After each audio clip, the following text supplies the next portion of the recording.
Hello everyone.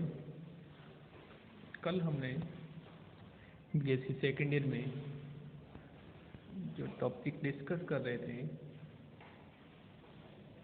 Mutation theory, कल हमने इसमें कैरेक्टरिस्टिक्स ऑफ म्यूटेशन को बताया था। उसके बाद टाइप्स ऑफ म्यूटेशन में स्पॉन्टेनियस म्यूटेशन, उसके बाद इंड्यूस म्यूटेशन, क्रोमोसोमल म्यूटेशन। उसके बाद आज हम बात करने जा रहे हैं स्ट्रक्चरल चेंज।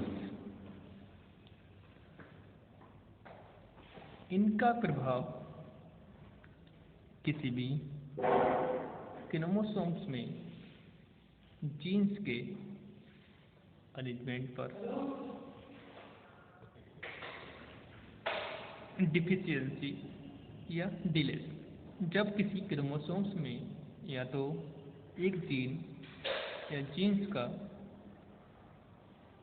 एक ब्लॉक नष्ट हो जाता है, जैसे A B C D E F, जिससे में A B C E F G F, इसमें सी डी इज लॉस, मतलब इसमें सी डी का लॉस हो गया। Next duplication.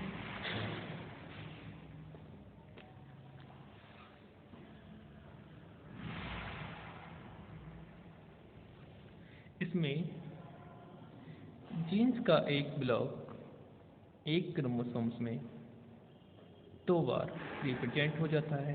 इसमें एडिशनल जीन्स को रिपीट करते हैं, जैसे A B C D E F G H, A B C D E C D E G H.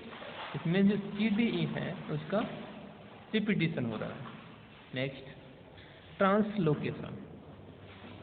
इसमें 2 नॉन होमोलोगस क्रोमोसोम्स के भागों का एक्सचेंज होता है, जैसे chromosomes A B C D E F G तथा H I J K L M N के translocation के फलस्वरूप A B C D L M N तथा H I J K E F G blocks बनते हैं। Next inverse. इसमें chromosomes में genes के ब्लॉक का रोटेशन 180 डिग्री पर हो जाता है, जिसकी वजह से जीन्स सीक्वेंस में परिवर्तन आ जाता है, जैसे A B C D E F G H equal to A B C F E D G H. Next numerical change. यदि क्रोमोसोम्स की संख्या में कोई परिवर्तन आता है तो उस कंडीशन में भी म्यूटेशन की पॉसिबिलिटी हो सकती है। Number 1 haploidy. वे इंडिविजुअल्स जिनमें क्रोमोसोम्स का सिंगल सेट होता है। Next polyploidy. जिन ऑर्गेनिजम्स में क्रोमोसोम्स के 2 से ज़्यादा सेट्स होते हैं, जैसे ट्रिप्लॉइड, टेट्राप्लॉइड, पेंटाप्लॉइड तथा हेक्साप्लॉइड।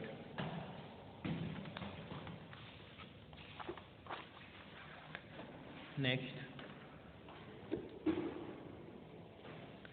एनाप्लॉइड। जिन ऑर्गेनिज्म में 1, 2 या अधिक क्रोमोसोम या तो ऐड कर दिए जाएं या उनका लॉस कर दिया जाए, जैसे 2n-1 या 2n+2। नेक्स्ट जीन म्यूटेशन को हम पॉइंट म्यूटेशन भी बोलते हैं। ऐसे म्यूटेशन जिनमें इंडिविजुअल जीन में कोई केमिकल अल्टरेशन हो जाता है तो इसे जीन पॉइंट म्यूटेशन कहा जाता है। केमिकली जीन न्यूक्लियोप्रोटीन्स के बने होते हैं। इनमें राइबोज या डीऑक्सीराइबोज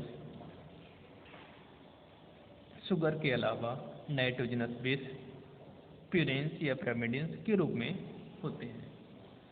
म्यूटेशन के समय इनमें इंडिविजुअल जीन में कोई भी केमिकल अल्टरनेशन हो जाता है, जिनकी वजह से जीन उत्परिवर्तन होता है।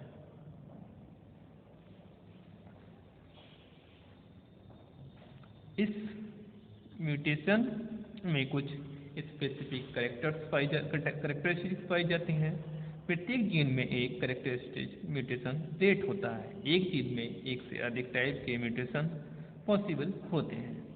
जीन म्यूटेशन हेरिडेटरी वेरिएशन के अल्टीमेट सोर्स माने जाते हैं।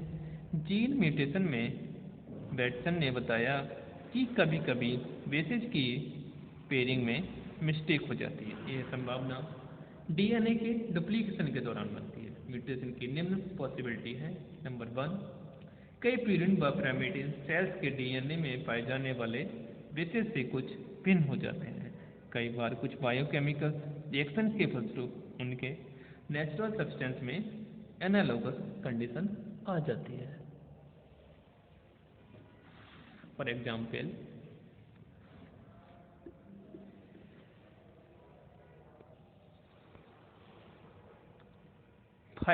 ब्रोमो यूरेसिल एक थायमीन का एक एनालॉग है। इसमें कुछ बैक्टीरिया तथा बैक्टीरियोफेज में म्यूटेजेनिक मानते हैं, जबकि किसी इकोलाई को ब्रोमो यूरेसिल की प्रेजेंस में ग्रो किया गया तो यह देखा गया कि ब्रोमो यूरेसिल डीएनए से मिलकर उचित कंडीशन आने तक सभी थायमीन मॉलिक्यूल्स को ब्रोमो यूरेसिल से रिप्लेस कर देता है। कभी कभी गलती से एक प्यूरिन की बजाय पिरामिडिन के प्यूरिन से ही जुड़ जाती है, या एक पिरामिडिन से ही पेयरिंग करती है, तो इसके फलस्वरूप म्यूटेशन डेवलप हो जाती है। कुछ ऐसी केमिकल सब्सटेंस म्यूटेजेंस की तरह से कार्य करके डीएनए मॉलिक्यूल्स के बेस सीक्वेंस को चेंज कर देते हैं। जैसे नाइट्रोजन ऑक्साइड HNO2 एक म्यूटेजन की तरह कार्य करके N2 बेस में हाइड्रोक्सी ग्रुप को ऑक्सीडेटिव डिटर्मिनेशन अमीनो ग्रुप के साथ कर देता है, जिसमें एडेनिन परिवर्तित होकर निपोजिनेट बना देते हैं। इसके फलस्वरूप डुप्लीकेशन के समय बेस के नए सीक्वेंस कैरी किए जाते हैं। इस प्रकार से साइटोसिन का डीएमिनेशन 4NO2 के द्वारा यूरेसिल में हो जाता है। इस प्रकार यदि कोई भी चेंज किसी भी जीन में आएगा तो उसका परिणाम जीन म्यूटेशन के रूप में होगा। नेक्स्ट, म्यूटेजेंस कई पदार्थों का म्यूटेजेनिक एजेंट बताए जाते हैं। ये नेचुरल वे में या आर्टिफिशियली तरीके से म्यूटेशन को इंड्यूस करते हैं। कुछ म्यूटेजेनिक एजेंट्स निम्न हैं। नंबर 1, रेडिएशन, एक्सरे एंड अल्ट्रेशन, अल्फा बीटा गामा रेज, नेट प्रोटॉन आदि म्यूटेशन को इंड्यूस करते हैं।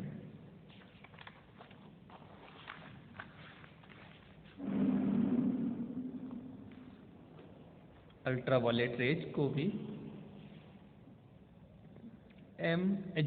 म्यूटेशन एजेंट्स के रूप में देखा जाता है। नेक्स्ट, केमिकल म्यूटेजेंट्स, कुछ केमिकल भी स्ट्रांगली म्यूटेजेनिक माने जाते हैं। वैज्ञानिक ने अपने एक्सपेरिमेंट द्वारा यह प्रूव किया कि ड्रोसोफिला में मस्टर्ड गैसेज एक म्यूटेजन की तरह एक्ट करती है। इस तरीके से जब ड्रोसोफिला की लार्वी को भोजन के रूप में फॉर्मेल्डिहाइड या यूरेथिन मिक्स किया गए तो उनमें म्यूटेजेनिक डेवलप हुए। इसी प्रकार से कैफीन, फिनॉल आदि भी म्यूटेजेनिक की तरह कार्य करते हैं। बैक्टीरिया में म्यूटेजेनिक एमएन व फेरस कंपाउंड्स को म्यूटेजेंस बताया गया। नेक्स्ट, एनवायरमेंट, नेचुरल कंडीशन में हाई टेम्परेचर एक मोस्ट इम्पोर्टेंट म्यूटेशन माना जाता है। इस संदर्भ में मुलर ने ये बताया कि यदि ड्रोसोफिला को इंक्रीजिंग टेम्परेचर में रखा जाए तो प्रत्येक 10 डिग्री टेम्परेचर पर म्यूटेशन रेट डबल ट्रिपल बढ़ता जाता है। Next, mutation and evolution.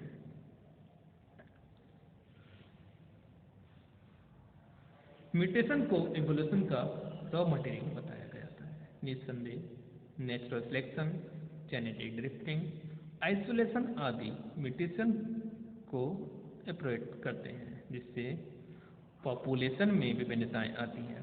Mostly mutation discontinuous होते हैं, लेकिन सम म्यूटेशन ऑर्गेनिज्म के लिए बेनिफिशियल भी माने जाते हैं। ड्रोसोफिला में मोस्टली म्यूटेशन के फलस्वरूप बॉडी के ऑर्गेनिज्म डिसअपियर हो जाते हैं। जब वातावरण में परिवर्तन आता है तो किसी भी ऑर्गेनिज्म को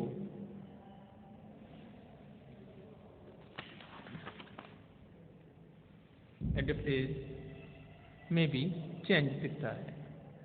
कुछ म्यूटेंट न्यू वातावरण में भी लाभकारी तथा कुछ हानिकारक भी होते हैं, क्योंकि म्यूटेशन के कारण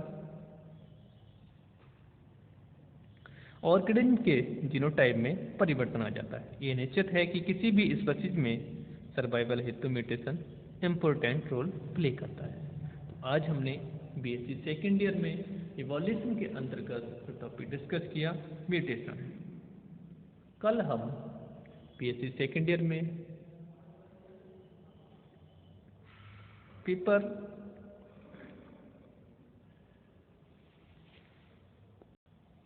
सेकंड के अंतर्गत जो आपको न्यू टॉपिक है उसको डिस्कस करेंगे। तो आज के लिए बस इतना ही। धन्यवाद।